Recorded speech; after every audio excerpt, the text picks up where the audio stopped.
కమిటీని తీసుకొద్దాం అధ్యక్ష. ఇవాళ వీళ్ళు ఎంతసేపు ఉన్నా మేము అబద్ధాలని చెప్తాం. ఆనాడు 2013 భూసేకరణ చట్టం ఉంటే దాన్ని కాదని జీవో నెంబర్ 123 అని కొత్త జీవో, కొత్త రాజ్యాంగం కనిపెట్టి బయింగ్ అండ్ సెల్లింగ్ ప్రాసెస్ లో ఒక నోడల్ ఆఫీసర్ను పెట్టాం, డబ్బులు ఇస్తాం, భూములు గుంజుకుంటాం అని చెప్తే కోర్టు కొట్టేయలేదా? కోర్టు మిమ్మల్ని తిట్టలేదా? ఎన్ని నోటిఫికేషన్లను రద్దు చేసింది? ఈ రోజు బలవంతంగా రైతుల భూములను గుంజుకున్నది మీరు. ఒకటే మాట మేము ఏం చెప్పినాము?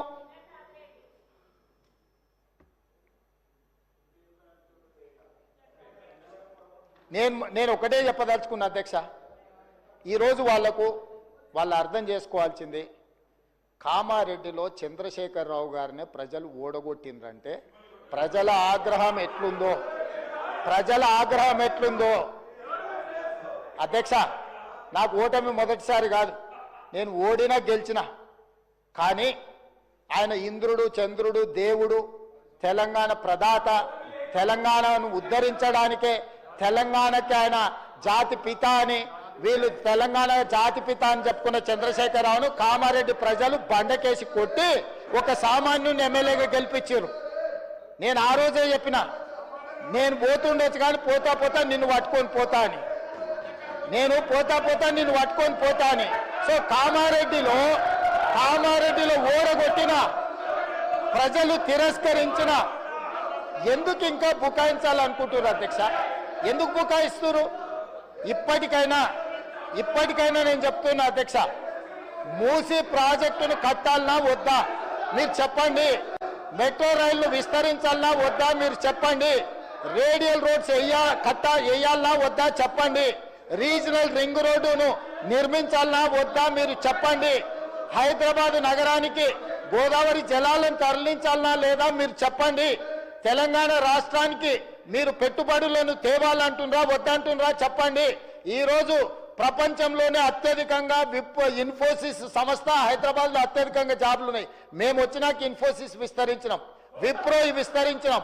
మేము వచ్చినాక కాగ్నిజెంట్ను విస్తరించిపించినాం. ఆమ్జన్ బయోటెక్ కంపెనీ అమెరికాలో ఉండి ఫస్ట్ టైం హైదరాబాద్లో పెట్టుబడులు తీసుకొచ్చినాం. ఆయన 10 ఏళ్ళు మంత్రిగా ఉంటే 20,000 కోట్లు తెచ్చిండు దావోస్లో పోయి. నేను 10 నెలల్లో సరిగా ఒక్క సంవత్సరం తిరిగే లోపల 2,20,000 కోట్లు పెట్టుబడులు తెచ్చిన. ఇది నా సమర్థత. ఆయన ఏమనుకుంటాడంటే గుంటూరులో చదివిన తెలివితేటలు ఈడ పనికొస్తాయనుకుంటాడు. అధ్యక్ష, ఇంగ్లీష్ అనేది నాలెడ్జ్ కాదు. 4 ఇంగ్లీష్ ముక్కలు ఆయనకు రావచ్చు, నేను 4 ఇంగ్లీష్ ముక్కలు కానీ ఈ ప్రపంచంలో చైనాలో ఉండేవాడికి ఇంగ్లీష్ రాదు, జపాన్లో ఉండేవాడికి ఇంగ్లీష్ రాదు, జర్మన్లో ఉండేవాడికి ఇంగ్లీష్ రాదు. కానీ ఈరోజు చైనా, జపాన్, జర్మన్ ప్రపంచాన్ని శాసిస్తుంది అధ్యక్ష. 4 ఇంగ్లీష్ ముక్కలు వస్తే ఒకవేళ హోటల్లో పనిచేయడానికి, ఆర్డర్స్ తీసుకోవడానికి పనికొస్తుండొచ్చు అధ్యక్ష. బట్ట షాప్లో బట్టల మనికి పనికొస్తుండొచ్చు. గుంటూరులో చదివిన తెలివితేటలన్నీ మా దగ్గర వచ్చి చూపించొద్దు అధ్యక్ష. మేము గవర్నమెంట్ స్కూల్లో చదివి వచ్చినాం, మేము గుంటూరులో చదవలే. మా తెలుగు మీడియం అధ్యక్ష, తెలుగు మీడియము గ్రామీణ ప్రాంతాలలో గవర్నమెంట్ స్కూల్లో చదువుకొని వచ్చినాం అధ్యక్ష. మేము గుంటూరులో పోయి చదువుకొని రాలే, ఆ తర్వాత పూనా పోలే, ఆ తర్వాత విదేశాలు తిరగనికి పోలే. మేము ఇక్కడనే పుట్టినాం, ఇక్కడనే పెరిగినాం, ఇక్కడనే చదువుకున్నాం. లోకల్ పరిజ్ఞానంతో పనిచేస్తున్నాం అధ్యక్ష. ప్రజల బాధ తెలిసిన వాళ్ళం అధ్యక్ష. మేము 4 ఇంగ్లీష్ ముక్కలు వచ్చినంత మాత్రాన అదేదో గొప్పతనం అని, దాని మీద ఏదో పెద్ద ఉపన్యాసాలు ఇచ్చి దాన్ని చూపించి ఏదో సాధించినామని. కాబట్టి ప్రపంచంలో అత్యధికంగా ప్రపంచాన్ని శాసిస్తున్నది చైనా, జపాన్, జర్మన్. ఆ దేశంలో ఎవరికేం ఇంగ్లీష్ రాదు, కానీ వాళ్ళు ప్రపంచాన్ని శాసిస్తున్నారు ఆర్థిక వ్యవస్థను. అట్లాంటిది ఈరోజు తెలంగాణ రాష్ట్రంలో ఒక రైతు కుటుంబం నుంచి వచ్చి, గ్రామీణ ప్రాంతాల నుంచి వచ్చి గవర్నమెంట్ స్కూల్లో తెలుగు మీడియంలో చదువుకున్న నేను ముఖ్యమంత్రి అయితే ఎందుకు మీకు కడుపుమంట? ఏందా బాధ? అసలు కళ్ళల్లో నిప్పులు పోసుకుంటారు అధ్యక్ష. నేను ఇక్కడ కనిపించగానే ఆయననే చూడనికనే వస్తలేడు, చూస్తే అదేదో పాపమైంది అన్నట్టు.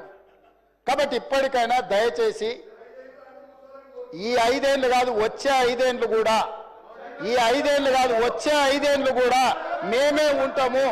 మీరు అక్కడ ఉండాలనుకుంటే సలహాలు ఇవ్వండి. పెద్ద ఆయన మీకు కుర్చీ ఇయ్యాడు. నేను మళ్ళీ కూడా చెప్తున్నా, పెద్ద ఆయన గురించి నీకెంత తెలుసో తెలియదు కానీ నాకు చాలా తెలుసు.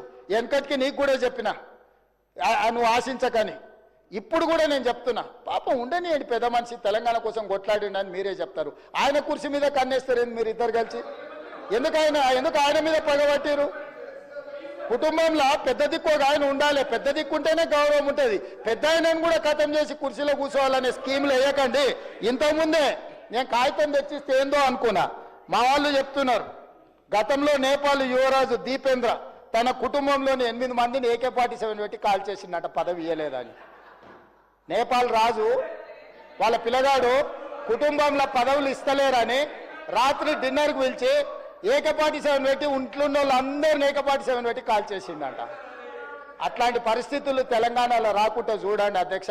వారికి చెప్పండి, వారు చదువుకుంటే చదువుకున్నారు, గుంటూరు తెలివితేటలు ఉంటే ఉన్నాయి, అవి ఉపయోగించి తెలంగాణకి ఏమైనా ప్రయోజనం చేకూర్చేటట్టు చెప్పమని చెప్పుండ్రు అధ్యక్ష.